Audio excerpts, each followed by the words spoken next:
Assalamualaikum warahmatullahi wabarakatuh dan selamat siang teman-teman. How are you guys doing today? I hope you are all doing great and be blessed with health. Saya senang sekali bisa kembali berdiri di depan teman-teman sekalian untuk belajar kembali melalui channel edukasi kesayangan kita, yaitu Smart School. Generasi smart, berkarakter, cerdas Ki.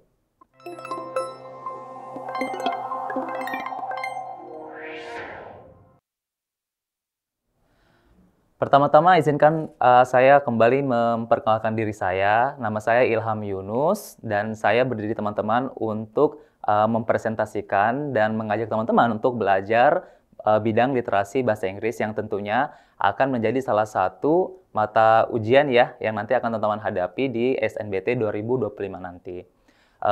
Tak lupa pula kita panjatkan puji syukur kepada Tuhan yang selalu merahmati kita dengan kesehatan dan kesempatan untuk senantiasa belajar dan menimba ilmu di sekolah. Dan tentunya kita jangan lupa juga berterima kasih pada guru-guru di sekolah ya, yang selalu membimbing kita, yang tak pernah kenal lelah untuk mengajarkan kita hal-hal yang berguna untuk masa depan kita nanti. Baik, hari ini kita akan melanjutkan pelajaran kita ya. Jadi minggu lalu kita sudah belajar literasi bahasa Inggris ya di pertemuan pertama, yaitu purpose of the text, tentang tujuan dari teks. Nah, hari ini saya ingin mengajak teman-teman untuk mempelajari materi yang berbeda ya, materi lain yang pastinya akan muncul di salah satu nomor atau pertanyaan yang muncul di paket teman-teman nanti ya. Entah itu mungkin di teks 1, teks 2, atau teks 3 gitu. Nah, hari ini kita akan mempelajari tentang conclusion ya. What is a conclusion? Itu. Nah, ada yang tahu apa artinya conclusion? Ya, jadi conclusion itu adalah kesimpulan. Ya, kesimpulan ringkasan dari suatu bacaan begitu. Nah, kalau kita lihat di sini ya, di table of content, saya ingin ajak teman-teman untuk melihat apa sih yang akan kita bahas hari ini. Nah, yang pertama itu pastinya saya ingin mengajak teman-teman untuk memahami apa sih itu what is a conclusion gitu. Apa yang dimaksud dengan kesimpulan. Pastinya kalau kesimpulan ini sudah tidak asing ya buat teman-teman ya. Ini sudah menjadi bagian dari pelajaran literasi yang teman-teman sudah hadapi sejak SMP mungkin ya sampai di jenjang sekarang itu.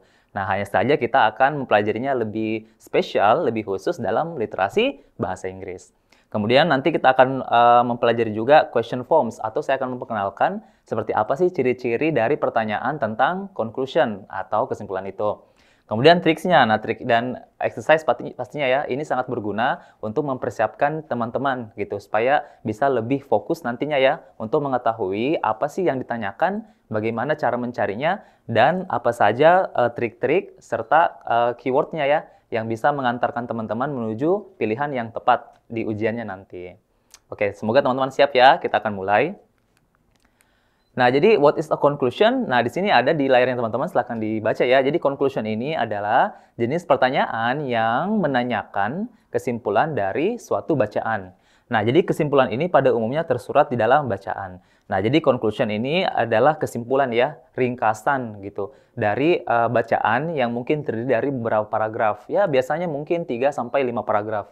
Nah, teman-teman diminta untuk memilih ya antara A sampai E, mana sih pilihan yang mewakili kesimpulan dari bacaan tersebut itu. Nah, tentunya kesimpulan ini pastinya mewakili apa yang ingin disampaikan oleh si penulis secara singkat itu ya, yang melibatkan poin-poin pentingnya itu pasti teman-teman. Nah, dengan apa yang saya katakan demikian berarti pilihan yang lain itu ada yang mungkin sama panjangnya ya, kelihatan sama pentingnya, tapi kurang melibatkan poin-poin utama gitu ya, yang bisa dibangun menjadi kesimpulan itu. Nah, nanti teman-teman akan coba ya untuk memilih pilihan yang mana sih yang bisa dijadikan kesimpulan gitu. Dari banyaknya redaksi-redaksi kalimat dari pilihan lain ya, yang kelihatannya mungkin cukup meyakinkan nih bahwa oh ini sepertinya kesimpulan juga, oh ini juga sebenarnya kesimpulan. Nah, nanti kita bandingkan yang mana yang lebih tepat itu ya. Kemudian kesimpulan ini pada umumnya tersurat di dalam bacaan. Ya, biasanya tersurat ya teman-teman, apalagi ini kan ada bacaan nih, isinya sampai 5 paragraf. Nah, biasanya itu akan tersurat, artinya teman-teman tinggal mengumpulkan poin-poin yang ada pada setiap paragraf, kemudian dijadikan satu. Ya, setelah itu mencocokkannya dengan pilihan yang ada nanti. Oke itu ya, tentang conclusion. Kita cek lagi. Nah, ini ya, soal conclusion umumnya menggunakan kata conclude, ya, summarize and exemplify. Jadi kalau teman-teman nanti menghadapi ujian dan ada kata conclude, teman-teman ya, summarize dan exemplify. Nah, berarti ini pastinya menanyakan tentang kesimpulan, ya. Itu. Nah, kalau conclude ini sendirinya apa artinya ya? Nah, conclude ini artinya menyimpulkan ya, teman-teman. Dari kata kerja conclude ya. Conclusion adalah kata bendanya. Kesimpulan, conclude artinya menyimpulkan itu. Kemudian ada lagi summarize. Summarize sama ya, teman-teman ya. Menyimpulkan atau meringkas atau ringkasan, summarization ya kalau dari kata bendanya. Dan exemplify. Exemplify artinya memberikan contoh atau mencontohkan atau menggambarkan yang mana nih? Pilihan antara A dan E yang bisa dijadikan sebagai kesimpulan. Itu ya. Nah, sekarang kita coba beralih ke layar selanjutnya. Nah, ini kita akan pelajari tentang question forms-nya ya, atau bentuk pertanyaannya. Nah, untuk tentang question forms ini pastinya tidak kalah penting ya dengan definisi itu. Karena dengan mempelajari dan mengenali question forms, teman-teman pastinya akan lebih tepat gitu ya untuk mendapatkan jawabannya. Dan ya mungkin tidak akan bingung bilang, ah ini tentang apa sih? Gitu ya. Maka dari itu kita perlu untuk mempelajari bentuk-bentuk pertanyaan dari conclusion tersebut. Nah, di sini ya teman-teman ya. Jadi dari banyaknya ya bentuk pertanyaan conclusion, nah di sini saya sudah presentasikan ada 5 bentuk pertanyaan teman-teman yang biasanya muncul ya. Teman-teman tinggal mencari keywordnya ya, yang berbunyi tentang conclusion atau conclude. Nah, seperti tadi ya di layar sebelumnya, saya sudah memperlihatkan kepada teman-teman bahwa kalau ada kata conclude, contohnya ya teman-teman ya, ini menunjukkan tentang pertanyaan kesimpulan, itu ya, menyimpulkan. Kalau kita artikan nomor 1, apa sih? What can we conclude from the text? Apa yang bisa disimpulkan dari bacaan, itu ya. Jadi teman-teman diminta untuk pastinya menyimpulkan apa yang dipresentasikan pada bacaan tersebut yang isinya 3 hingga 5 paragraf biasanya teman-teman. Kemudian di kalimat kedua, di bacaan kedua ya, the conclusion. Nah, ya, ada conclude, ada conclusion. Jadi kalau conclude itu menyimpulkan atau disimpulkan, sedangkan conclusion kesimpulan. Nah, singkatnya, bentuk kedua ini menanyakan apa atau kesimpulan dari bacaan ini adalah titik-titik. Kayak gitu ya. Jadi ada kayak bentuk essay seperti ini, tanda tanya, ada juga isian kayak ini ya, tapi sejatinya sama, menanyakan tentang kesimpulan. Kemudian di poin ketiga, teman-teman di sini ada kata it can be summarized from the paragraph bla bla bla dat bla bla bla ya. Nah, jadi ternyata ada juga nih yang menanyakan kesimpulan pada paragraf tertentu ya. Jadi tidak melulu kesimpulan dari bacaan penuh, tapi mungkin hanya dari paragraf tertentu saja. Nah, kalau seperti itu, ini ciri khas dari pertanyaannya ya. It can be summarized katanya, bisa diringkas, bisa disimpulkan. Oke, kita sudah dapat keywordnya ya. Nah, from the paragraph. Nah, jadi from the paragraph ini juga termasuk keywordnya ya. Artinya teman-teman diminta untuk menarik kesimpulan pada paragraf tertentu. Mungkin misalnya di sini paragraf berapa ya? 2 misalnya ya. Jadi bisa disimpulkan dari paragraf kedua bahwa titik-titik. Nah, artinya teman-teman hanya boleh fokus pada paragraf kedua saja ya, tidak perlu mempertimbangkan paragraf yang lain atau bahkan menyimpulkan satu bacaan. Nah, itu pastinya tidak sesuai dengan permintaan soal ya. Jadi teman-teman hanya diminta untuk menyimpulkan apa kesimpulan dari paragraf kedua.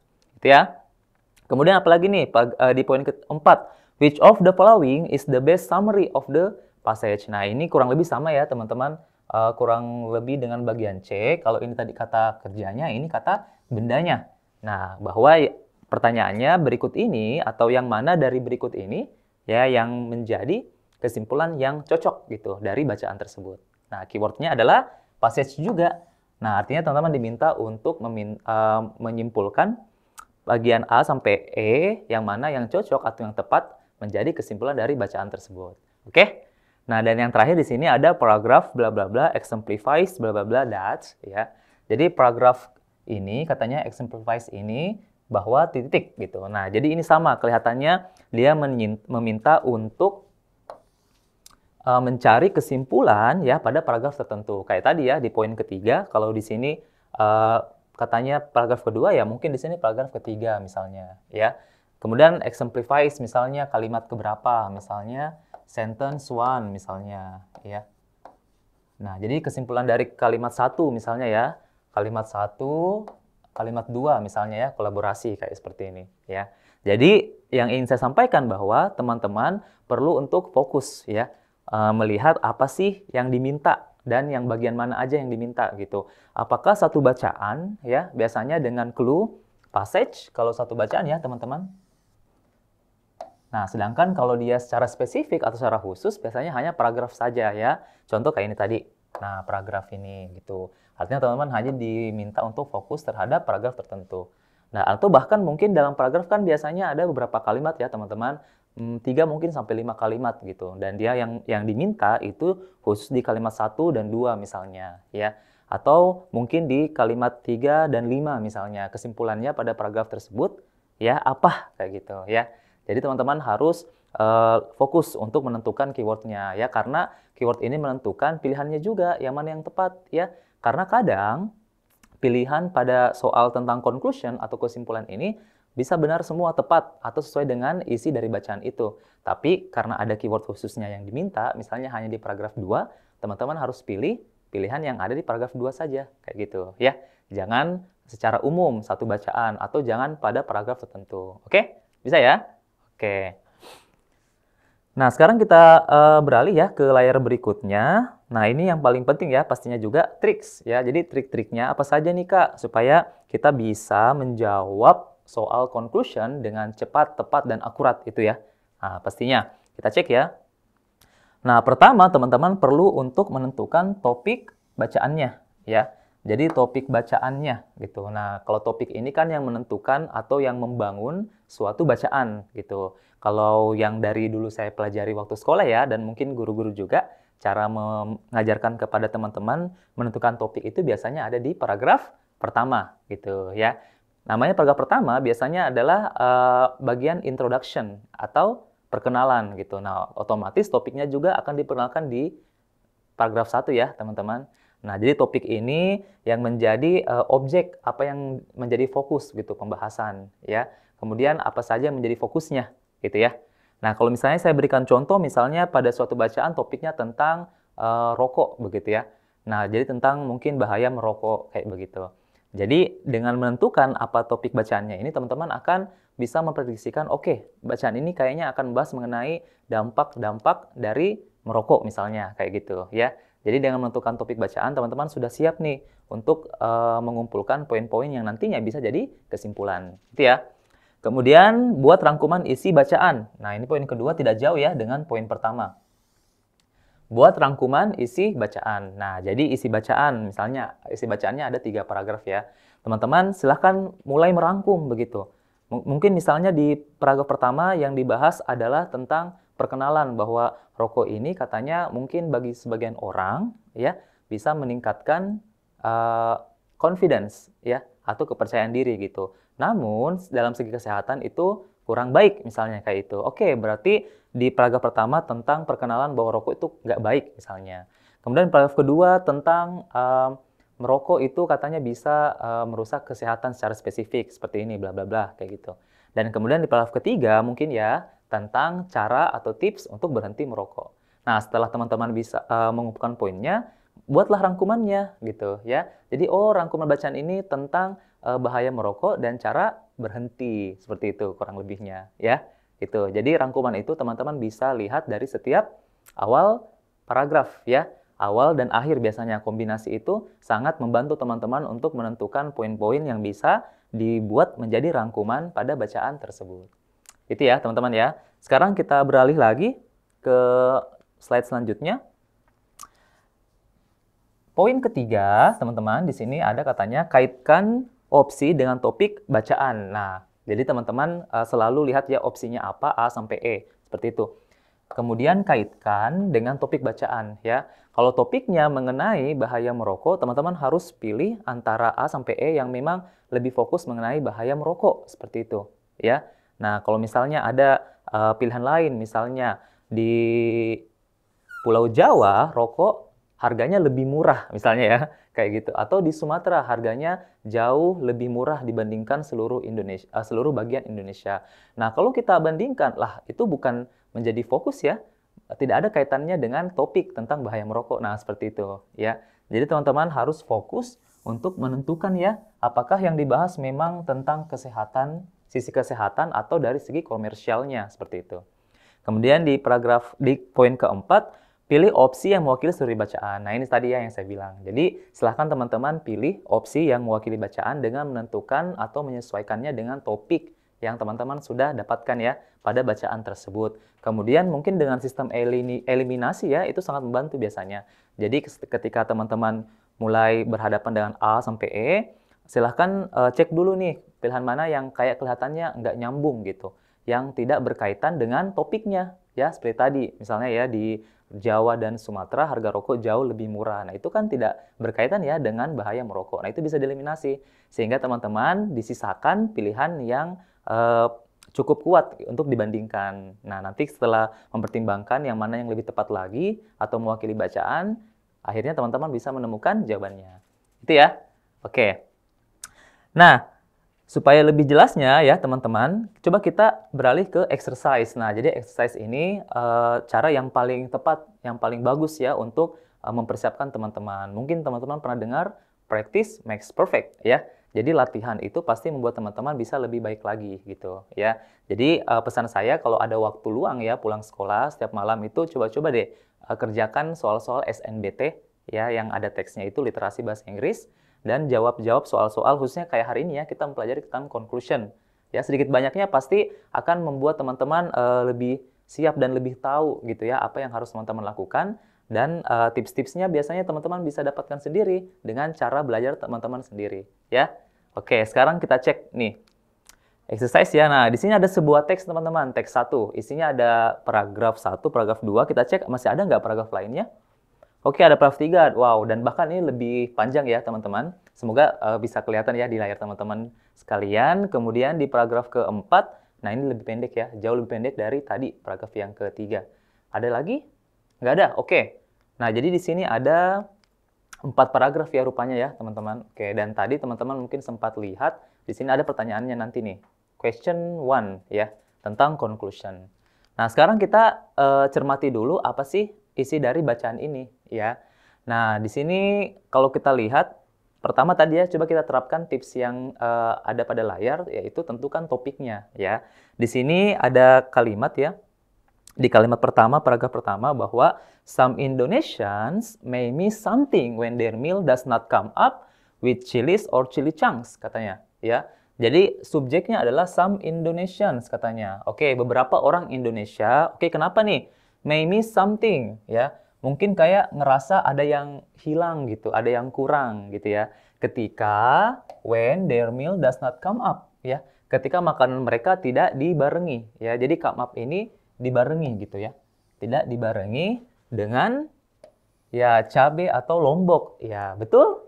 Ya, jadi sebagian besar malah ya sebenarnya ya orang Indonesia itu suka sekali dengan rasa pedas ya yang dihasilkan oleh chili gitu. Nah, jadi pernyataan ini mungkin cukup mewakili ya orang Indonesia tentang kesukaan orang Indonesia yang katanya kalau nggak ada lombok nih, nggak ada rasa pedas, kayak ada yang hilang gitu dari makanannya. Oke, jadi ini kalau kita lihat ya, dia kayaknya mau memperkenalkan topiknya mengenai chili ya teman-teman ya. Oke, atau lombok gitu. Oke, cabai. Oke, sekarang kita cek apa sih yang mau menjadi fokusnya. The hottest ones are the most sought after by chili lovers. Nah, ini seperti perkenalan lebih lanjut ya, bahwa kalau yang paling pedas itu katanya yang paling disukai oleh para pecinta cabai katanya. Oke. Not just spicy ya. Di sini ada penambahan yang kayak membuat kita semakin penasaran. Nggak hanya pedas katanya. Oke, apa sih yang mau disampaikan?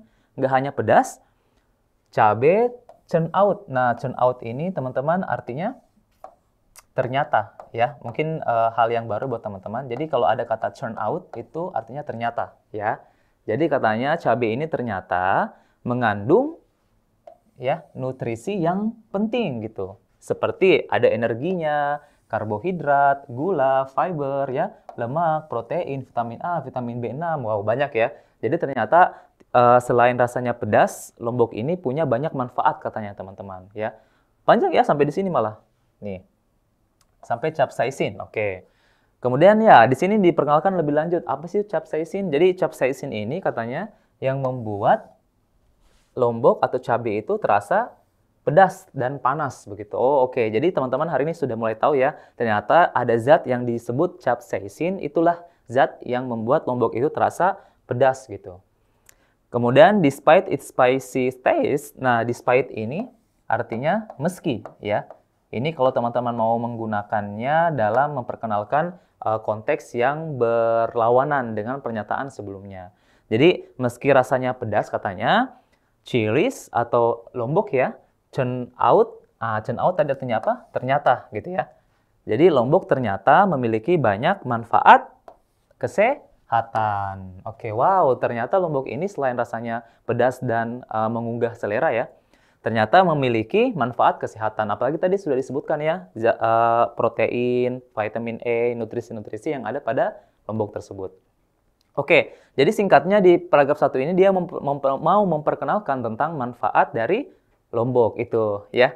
Jadi kita sudah bisa tentukan nih topiknya ya. Kita sudah bisa dapatkan nih inti dari paragraf pertama. Nah, tinggal nanti kita coba kaitkan dengan paragraf-paragraf di bawahnya sehingga nanti kita akan mudah untuk menentukan conclusion-nya alias kesimpulan. Kita cek ya di paragraf kedua, teman-teman, di sini ada kata the first ya. Artinya dia mau memperkenalkan bahwa manfaat pertama dari lombok ini untuk kesehatan perut. Wow, ya. Ternyata untuk kesehatan perut. Kalau yang kita dengar selama ini, oh jangan makan lombok terlalu banyak nih, nanti bikin sakit perut gitu ya. Ternyata sebaliknya bahwa manfaat lombok di sini ya pada bacaan ini mengklaim bahwa bermanfaat untuk meningkatkan kesehatan perut kayak gitu. Oke, kita cek ya apa sih hal-hal yang membuatnya baik untuk perut. Katanya capsaicin pada lombok ini can nourish. Nah, nourish ini teman-teman ya. Ya, saya tulis di sini ya. Jadi nourish ini artinya menyehatkan gitu atau memelihara misalnya ya. Jadi memelihara gitu. Memelihara apa? Pencernaan katanya ya, dengan meningkatkan ya cairan pencernaan yang ada dalam perut begitu dan melawan bakteri ya. Fighting ya. Ini mungkin sudah agak asing ya buat teman-teman. Fighting artinya melawan bakteri yang menyebabkan infeksi. Itu oke. Ya. Jadi di sini sedikit banyaknya informasi yang ingin disampaikan untuk paragraf kedua tentang manfaat lombok pada perut. Untuk perut, di sini poinnya bahwa lombok itu bagus untuk kesehatan perut. Itu aja, ya. Oke, saya sudah temukan nih, saya sudah kumpulkan paragraf kedua. Oke, saya keep. Tadi yang pertama baru introduction ya, bahwa lombok ini baik untuk kesehatan. Kemudian paragraf kedua secara spesifik, yang pertama bahwa lombok itu baik untuk kesehatan perut. Nah, sekarang kita cek ya paragraf ketiga, apalagi sih informasi yang ingin disampaikan? Nah, oke, paragraf ketiga katanya, ya, chilies can also reduce pain. Nah, ternyata lombok itu bisa menurunkan rasa nyeri, gitu ya. Rasa nyeri, oke.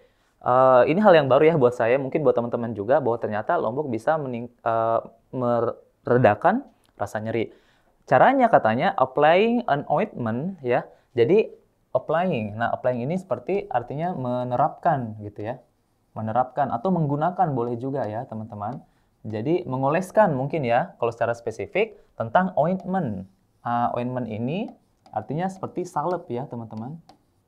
Nah salep atau cairan gitu ya, yang mungkin agak sedikit padat, yang digunakan untuk meredakan nyeri biasanya ya, kalau teman-teman sudah lari gitu ya, dan kayak kaki dan badan tuh nyeri. Nah supaya meredakan nyeri pakai ointment katanya. Jadi dengan mengoleskan ointment dan krim ya, atau krim, jadi tergantung bahannya, yang mengandung capsaicin ya secara umum itu diyakini bisa meredakan rasa pegal gitu ya. Nah, apalagi rasa nyeri setelah operasi migrain juga bahkan katanya, apalagi nih banyak kayaknya oleh karena kemoterapi atau radiasi gitu. Ada juga nih masalah joint ya, joint itu sendi, biasanya dialami oleh orang-orang tua ya. Masalah sendi seperti rheumatoid arthritis and osteoarthritis gitu. Banyak ya istilah-istilah kesehatan di sini. Kemudian aja masalah sistem saraf gitu. Nah, apapun yang ingin disampaikan di sini ya, kelihatannya panjang ya teman-teman, tapi poinnya di sini yang ingin disampaikan bahwa lombok itu bisa meredakan nyeri, seperti itu ya. Nah, apalagi kalau misalnya mungkin dicampur atau diterapkan atau dioleskan dengan ointment atau krim, yaitu salep ya. Nah, di sini kan banyak ya. Nah, di sini dia mau memperkenalkan bahwa cara kerjanya itu pertama menstimulasi dan menurunkan intensitas rasa sakit dulu pada badan gitu ya. Kemudian jadi katanya kalau kita pakai capsaicin ya yang ada pada Lombok itu untuk meredakan nyeri, awalnya itu pasti terasa, kenapa? Cek ya di sini ya. We will feel the pain. Nah, pasti pertama itu kayak rasa nyeri gitu. Kalau udah diolesin ya, apalagi kan memang capsaicin ini alias lombok ini panas gitu ya. Jadi kayak nyeri gitu. Kayak pedes-pedes gitu ya kalau diolesin ke badan katanya. Tapi rasa nyeri itu akan berangsur pulih setelah penggunaan pertama gitu. Jadi mungkin di awal-awal itu masih kayak kerasa panas gitu ya, nyeri, pedes gitu. Tapi setelah sekian menit mungkin akan subside ya. Subside ini mereda gitu. Dan akhirnya dampaknya bahwa nyeri yang dirasa tadi akhirnya mereda juga ya. Itu. Oke. Jadi di sini yang mau disampaikan bahwa Chilies ini bisa meredakan nyeri itu. Nah, sekarang kita cek lagi ya, teman-teman ya. Di paragraf terakhir tadi, ya masih ada ya, paragraf keempat. Nah, the other benefit of other chilies ini katanya ya, is that they are believed to be able to strengthen lung tissues. Oke, jadi manfaat lainnya bisa diyakini mampu untuk menguatkan jaringan lung. Ada yang tahu artinya lung, teman-teman? Lung artinya paru-paru, ya. Gitu. Jadi jaringan paru-paru bisa menguatkan jaringan paru-paru, ya, dan mencegah penyakit kronis gitu ya, yang berhubungan dengan paru-paru itu. Oke. Kemudian apalagi nih, selain itu cabai juga bisa thin the mucus in the lungs gitu. Jadi thin ini kalau teman-teman tahu biasanya yang teman-teman kenali ya, thin dalam kata sifatnya kurus gitu ya, kurus atau kecil. Nah, di sini kata kerja artinya mengencerkan teman-teman ya, apalagi ada kaitannya dengan paru-paru. Jadi seperti mengencerkan dahak gitu ya, cairan gitu yang ada pada paru-paru gitu, sehingga mudah untuk dikeluarkan dari paru-paru gitu ya.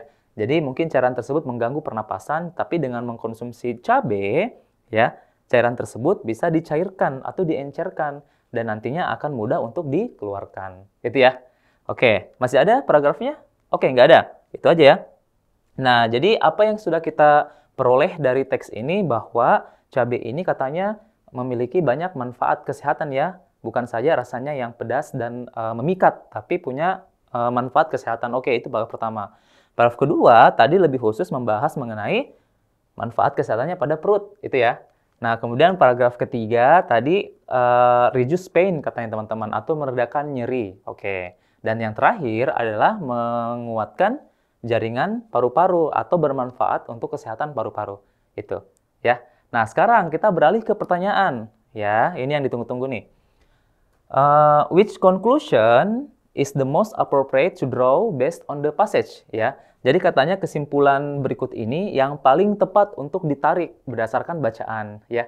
Nah, tadi yang kita sudah simak bahwa cabai ini selain rasanya yang memikat, ternyata banyak manfaat untuk kesehatan gitu. Dan semuanya itu dan si penulis ya atau teks itu memperlihatkan hal-hal yang positif mengenai cabai. Jadi teman-teman bisa mengambil poin tersebut ya tentang poin positif mengenai cabai sehingga teman-teman bisa lebih spesifik menentukan pilihannya. Nah, sekarang coba kita ya bandingkan setiap pilihan kayak bagian A. Bagian A kita cek, although meskipun chilies have many benefits, walaupun lombok memiliki banyak manfaat, oke, its consumption ya should not be excessive gitu. Jadi katanya meskipun cabai memiliki banyak manfaat ya, konsumsinya ya atau banyak jumlah konsumsi yang kita makan itu tidak boleh berlebihan itu ya. Jadi konsumsinya itu tidak boleh berlebihan. Kalau kita cek tadi pada bacaan itu fokus membahas mengenai manfaat kesehatan. Nah, di sini ada ya benefits. Oke, begitu. Dan sepertinya si penulis atau bacaan tersebut memperlihatkan sisi positifnya ya, bahwa cabai ini bagus untuk perut, meredakan nyeri dan menguatkan jaringan paru-paru katanya begitu. Dan kelihatannya tidak ada tentang anjuran tidak boleh berlebihan. Walaupun kita yakini ya, apapun yang berlebihan tidak baik ya, termasuk pastinya makan lombok. Hanya saja pada bacaan tersebut, anjuran tentang konsumsinya tidak boleh berlebihan itu tidak ada ya. Hanya fokus saja membahas mengenai manfaat cabai secara umum dan secara spesifik pada bagian tertentu. Tapi sama sekali tidak membahas mengenai larangan jangan memakan cabai secara berlebihan. Jadi A ini tidak bisa jadi pilihan. Nah, itu ya. Tadi yang kita simak di bagian triks ini maksudnya. Jadi harus dikaitkan dengan topiknya. Karena topiknya hanya fokus mengenai dampak positif, sama sekali tidak ada dampak negatif ya yang dibahas. Jadi teman-teman tidak bisa memilih alfa ya, karena alfa ini tidak mewakili bacaan. Bisa ya teman-teman ya. Sekarang kita pilih bagian B, kita cek. Chilies can be used as an alternative treatment for various disease. Oke, katanya lombok ini bisa digunakan sebagai pengobatan alternatif untuk berbagai penyakit. Oke, kalau kita kembali mengingat tadi, nah bacaan ini tentang manfaat lombok ya teman-teman untuk kesehatan. Oke, kemudian di bacaan tersebut kayak paragraf 2, 3, dan 4 ya fokus membahas mengenai manfaat lombok pada aspek tertentu seperti ke bagian perut itu ya tadi ya, meredakan nyeri dan juga paru-paru itu. Nah, jadi misalnya kayak ada masalah pada paru-paru tadi apa sih? Punya cairan yang mengendap ya, nggak bisa encer. Nah, itu bisa diatasi dengan memakan lombok. Nah, itu adalah penyakit ya, salah satunya. Nah, dan treatmentnya itu tadi dengan memakan lombok sehingga cairan yang ada pada paru-paru itu bisa cair gitu. Terus perut juga katanya ya, kalau misalnya ada bakteri pada perut ya yang berlebihan itu kan berarti penyakit ya. Nah, bisa diobati dengan lombok sebagai alternatif treatment. Jadi kelihatannya bagian B ini bisa ya jadi kesimpulan ya teman-teman. Karena di sini dia sangat mewakili bacaan tentang lombok itu bisa menjadi alternatif pengobatan untuk berbagai macam penyakit ya. Nah, B ini kuat, tapi kita keep dulu ya. Kita coba bandingkan dengan yang lain. Nah, seperti itu. Kalau teman-teman sudah yakin dengan bacaan, saran saya jangan langsung memilih ya, langsung pilih beralih ke slide selanjutnya. Tapi coba cek lagi nih pilihan lain. Siapa tahu pilihan lain juga ternyata jauh lebih kuat dibandingkan B misalnya ya. Kita bandingkan lagi. Bagian C. People who do not like chilies may have more health problems. Oke. Orang-orang katanya yang tidak suka lombok mungkin memiliki masalah kesehatan yang lebih banyak. Oke. Kalau meskipun teks tersebut membahas mengenai manfaat lombok ya untuk kesehatan, tapi fokusnya tentang apa saja sih yang mungkin akan terjadi kalau kita memakan lombok ya pada berbagai aspek tertentu, misalnya pada perut tadi ya, pada paru-paru dan juga untuk rasa nyeri begitu ya. Tapi apakah kita bisa judgmental seperti menyimpulkan, oh jadi artinya kalau orang nggak suka makan lombok nih akan memiliki masalah yang lebih banyak kepada kesehatannya. Ya, kedengarannya enggak ya. Jadi ini terlalu tergesa-gesa gitu ya, judgmental istilahnya. Jadi bacaan itu tidak menyebutkan bahwa berbeda dengan orang yang nggak suka lombok, mereka akan rentan terhadap penyakit. Nah, ada kalimat yang bernada demikian? Tidak ada ya. Oke, jadi tidak bisa menjadi perwakilan untuk kesimpulan. Nah, ini kembali lagi tadi triknya ya. Kaitkan dengan topiknya itu. Ya, di sini dia tidak menyinggung bagaimana sih untuk orang-orang yang nggak suka lombok, apakah mereka gampang sakit? Nggak ada ya, seperti itu ya. Nah, jadi C juga bukan jawabannya. Coba kalau bagian delta, teman-teman. Treatment using chili must be done wisely. Ya, jadi katanya pengobatan yang menggunakan lombok harus dilakukan secara wisely. Wisely ini artinya secara bijak, ya. Secara bijak, secara hati-hati gitu.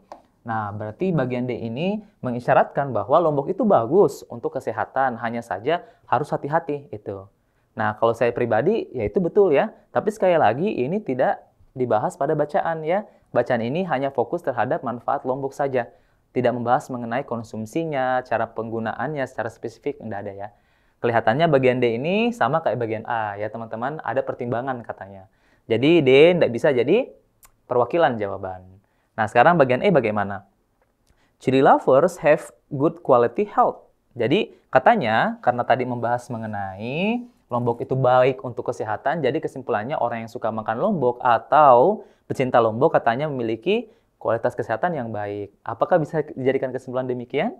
Ya, jadi tidak ya, karena di bacaan itu hanya memperlihatkan apa saja secara spesifik ya, lombok itu berguna pada tubuh kita gitu. Tapi tidak menyimpulkan bahwa orang yang suka makan lombok pasti sehat, enggak ya. Hanya memberikan gambaran dan anjuran mungkin seperti itu. Nah, jadi yang paling tepat adalah bravo bahwa chilies lombok bisa digunakan sebagai alternatif pengobatan untuk berbagai macam penyakit. Oke, teman-teman bisa ya dalam menentukan kesimpulan. Jadi ambil pilihan yang seperti bagian B ya yang fokusnya, topiknya membahas mengenai manfaat Lombok tanpa melibatkan tentang konsumsi, pertimbangan lain tidak ya, atau penilaian lain seperti bagian E dan C ya. Itu kan tidak ya, bahwa bagian C itu katanya orang yang nggak suka makan lombok pasti gampang sakit. Dan sebaliknya, orang yang suka makan lombok itu pasti lebih sehat. Nggak ada ya pernyataan begitu. Hanya menyampaikan saja apa-apa atau aspek apa saja yang bisa diberikan akan manfaat dari lombok tersebut.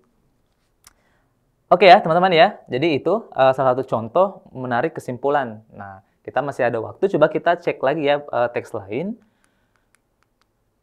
Oke nih ya, di sini ada teks 2 ya teman-teman. Nah kelihatannya masih tentang kesehatan juga nih, tentang herbal ya, tentang obat-obatan. Di sini ada berapa paragraf, kita cek dulu, paragraf 1, paragraf 2, paragraf 3. Oke sama ya, cuma 3 paragraf kayak tadi. Oh tadi kayaknya 4 paragraf ya, di sini hanya ada 3 paragraf saja. Oke, kita cek ini tentang apa sih? Teks 2, the use of modern chemical drugs and herbal medicines. Jadi katanya penggunaan obat kimia modern. Ya, seperti apa sih obat kimia modern? Ya, obat komersial ya, obat generik, misalnya seperti Oskadon, seperti Paramix yang dijual di warung-warung ya, seperti itu. Dan herbal medicines, obat herbal ya. Obat herbal ini pastinya yang berasal dari tanaman gitu ya, yang tidak dicampur oleh berbagai zat kimia ya. Zat kimia itu yang disusun sehingga dijadikan obat semikal ya, obat komersial gitu. Sedangkan kalau herbal medicine itu contohnya mungkin seperti jamu mungkin ya, yang tidak ada campuran bahan kimianya itu. Oke, apa sih yang mau disampaikan tentang penggunaan kedua ini? Including herbs simultaneously to treat certain disease must be exercised carefully. Oke, jadi katanya antara penggunaan obat kimia dan obat herbal ya, katanya yang mana diperuntukkan untuk secara bersamaan ya, simultaneously itu artinya secara bersamaan mengobati penyakit harus dilakukan secara hati-hati. Wah, ini penting nih. Jadi hati-hati ya dalam menggabungkan katanya gitu antara obat kimia dan obat herbal itu. Kita cek dulu apa sih yang menjadi kekhawatiran di sini ya, yang menjadi fokus bacaan khususnya. Jadi kita cek di sini kalimat terakhir ya, misalnya similar harms happen in the combined use. Jadi katanya ada harms ya. Harms ini seperti kerugian gitu ya, kecelakaan seperti itu atau kesialan kalau kita artikan ke bahasa Indonesia ya, atau ke penyalahgunaan gitu. Happen ya in the combined use terjadi kalau kita menggunakan kombinasi metformin ya dan teh hitam untuk mengobati apa? Diabetes katanya. Nah, jadi katanya metformin ini adalah salah satu obat yang bisa mengobati diabetes, begitu juga dengan black tea atau teh hitam. Kalau kita kelompokkan, sepertinya teh hitam ini dia masuknya di herbal medicines ya, teman-teman. Sedangkan kalau metformin ini adalah obat kimia gitu. Oke. Dua-duanya bisa mengobati diabetes katanya. Oke, sekarang kita cek if both are used individually, kalau misalnya dua-duanya dipakai secara individual, artinya terpisah ya. Misalnya saya dan teman saya minum black tea, teman saya minum metformin, they can reduce blood sugar levels. Katanya zat tersebut bisa menurunkan gula darah gitu ya. Dengan large quantities ya, sangat kuat bisa menurunkan gula darah seperti itu. However, namun if combined, jika dikombinasikan atau dicampur, the decrease in blood sugar content is actually very small ya. Yang tadinya secara individual ini bisa menurunkan gula darah ya secara drastis gitu, tapi kalau digabung katanya penurunannya itu sangat kecil gitu ya, tidak berdampak besar seperti itu. Nah, ini salah satu contoh dari topiknya ya, bahwa penggabungan obat berbahaya ya, obat semikal atau obat kimia dan obat herbal itu katanya berbahaya gitu. Jadi harus must be exercised carefully, harus hati-hati dilakukan gitu. Oke, itu ya yang menjadi topik untuk paragraf pertama. Sekarang kita cek paragraf kedua. Nah, as for herbal medicines, besides being absorbed more slowly by the body, sometimes they are binding substances from chemical drugs gitu. Jadi katanya kalau obat herbal ini ya, katanya selain memang penyerapannya lebih lambat. Nah, mungkin tuh alasannya biasanya orang tidak mempertimbangkan menggunakan obat herbal biasanya untuk menyembuhkan penyakit karena penyerapannya lebih lambat katanya dibandingkan obat kimia gitu. Nah, terkadang DR binding substances bisa mengikat zat-zat ya yang ada pada obat kimia gitu. Nah, kita lihat apakah itu berbahaya? As a result, jadi katanya dampaknya ya, dampak dari hal tersebut tidak optimal jadinya begitu ya. Contoh kalau kita lihat apa sih di sini, kita lihat kalimat terakhir ya. Kayak di sini garlic. Nah, garlic ini bawang putih ya, teman-teman. Nah, bawang putih ini katanya memiliki antikoagulan herbal medicine gitu. Tidak boleh dikombinasikan dengan obat seperti acetasol atau clopidogrel gitu. Karena bisa mengakibatkan pendarahan. Nah, jadi singkatnya bahwa ini berbahaya untuk kesehatan ya. Nah, begitu juga dengan paragraf ketiga bahwa di sini mau menerangkan bahwa ya di herbal di Indonesia itu ada banyak jumlahnya gitu. Hanya saja belum di standardized gitu, belum diberikan standar yang baik ya sehingga penggunaannya itu masih perlu diberikan keterangan lebih lanjut seperti itu. Dan alasannya itu karena tanpa ada keterangan lebih lanjut biasanya herbal itu sudah terjual dengan baik ya. Nah, kesimpulannya apa di paragraf di teks ini? Bahwa penggabungan obat kimia ya dan obat herbal itu katanya bisa saja berbahaya begitu atau mungkin bisa bermanfaat tapi harus dilakukan dengan sangat hati-hati gitu ya. Tidak boleh sembarangan. Itu kurang lebih dari yang kita bisa ambil dari teks ini. Sekarang kita cek pertanyaannya. Oke, which is the most appropriate and general conclusion of the passage? Ya, jadi apa sih conclusion yang cocok dan secara general, secara umum dari bacaan tersebut? Nah, tadi kita sudah tangkap di paragraf 1, 2, dan 3 kita sudah kumpulkan bahwa penggabungan antara dua obatan ya, obat herbal dan obat kimia itu harus dilakukan secara hati-hati karena bisa berbahaya. Itu ya poinnya. Sekarang kita cek, Indonesia sudah memiliki obat yang sudah di-standardized. Nah, sedangkan tadi paragraf ketiga katanya belum ya. Dan ini tidak mewakili satu bacaan. Karena apa? Nah, pembahasan mengenai Indonesia hanya ada paragraf ketiga. Jadi A tidak bisa jadi jawaban. Coba kalau bagian B, mengkonsumsi obat ya yang herbal dan chemical ini memiliki potensi untuk menyembuhkan atau meningkatkan kesehatan. Nah, sebaliknya tadi katanya harus hati-hati ya karena bisa saja berbahaya, bukan meningkatkan kesehatan. Jadi B ini justru bertolak belakang ya dengan fakta pada bacaan. Kemudian bagian C, penggunaan obat herbal dan kimia ini yang kalau dikombinasikan atau digabungkan harus sangat hati-hati berdasarkan saran atau preskripsi. Nah, secara kesimpulan ini bisa ya teman-teman karena harus hati-hati gitu. Strictly ya, harus hati-hati ya dalam penggunaannya dan mungkin harus berdasarkan saran dari dokter. C ini bisa jadi jawaban. Coba kalau delta, proses untuk mengstandardizing herbal medicine sangat rumit dan mahal dan membutuhkan waktu lama. Tentang standardizing hanya ada di paragraf ketiga ya, tidak mewakili satu bacaan. Kita diminta yang satu bacaan. Tuh, jadi D nggak bisa. Nah, bagaimana dengan E? Herbal medicine yang mengikat zat-zat pada obat kimia penyebab menurunnya dampak obat kimia. Jadi kalau kita minum obat kimia dicampur dengan obat herbal, katanya bisa menurunkan manfaat dari obat kimia tersebut. Ini benar, tapi justru bisa sebaliknya juga. Kalau kita minum obat herbal tapi dicampur dengan obat kimia, bisa menurunkan manfaat dari herbalnya gitu ya. Jadi kalau E ini hanya mewakili obat kimianya saja, tapi tidak menyinggung secara imbang antara obat herbal. Jadi E ini kurang ya, kurang tepat. Dan teks ini ingin menyampaikan bahwa harus hati-hati dalam menggunakannya. Jadi yang benar adalah Charlie di sini ya. Harus hati-hati dalam penggunaannya itu. Bisa ya teman-teman ya dalam menyimpulkan bacaan ya secara singkat seperti itu tadi. Jadi kumpulkan poinnya, kemudian teman-teman tentukan yang mana antara A dan E yang bisa mewakili bacaan tersebut tanpa meninggalkan poin-poin pentingnya. Baik, jadi saya rasa itu ya teman-teman ya untuk presentasi hari ini, pelajaran kita hari ini. Kita sudah membahas dua teks yang berbeda dan dua pertanyaan yang berbeda tentang kesimpulan. Saya harap teman-teman selalu menyempatkan waktu ya untuk latihan, karena latihan untuk mempersiapkan SNBT khususnya untuk literasi bahasa Inggris tentunya butuh waktu ya teman-teman ya, agar teman-teman bisa benar-benar menjawab pertanyaan dengan baik dan mendapatkan skor yang baik juga yang bisa meluluskan teman-teman di PTN impian teman-teman nanti.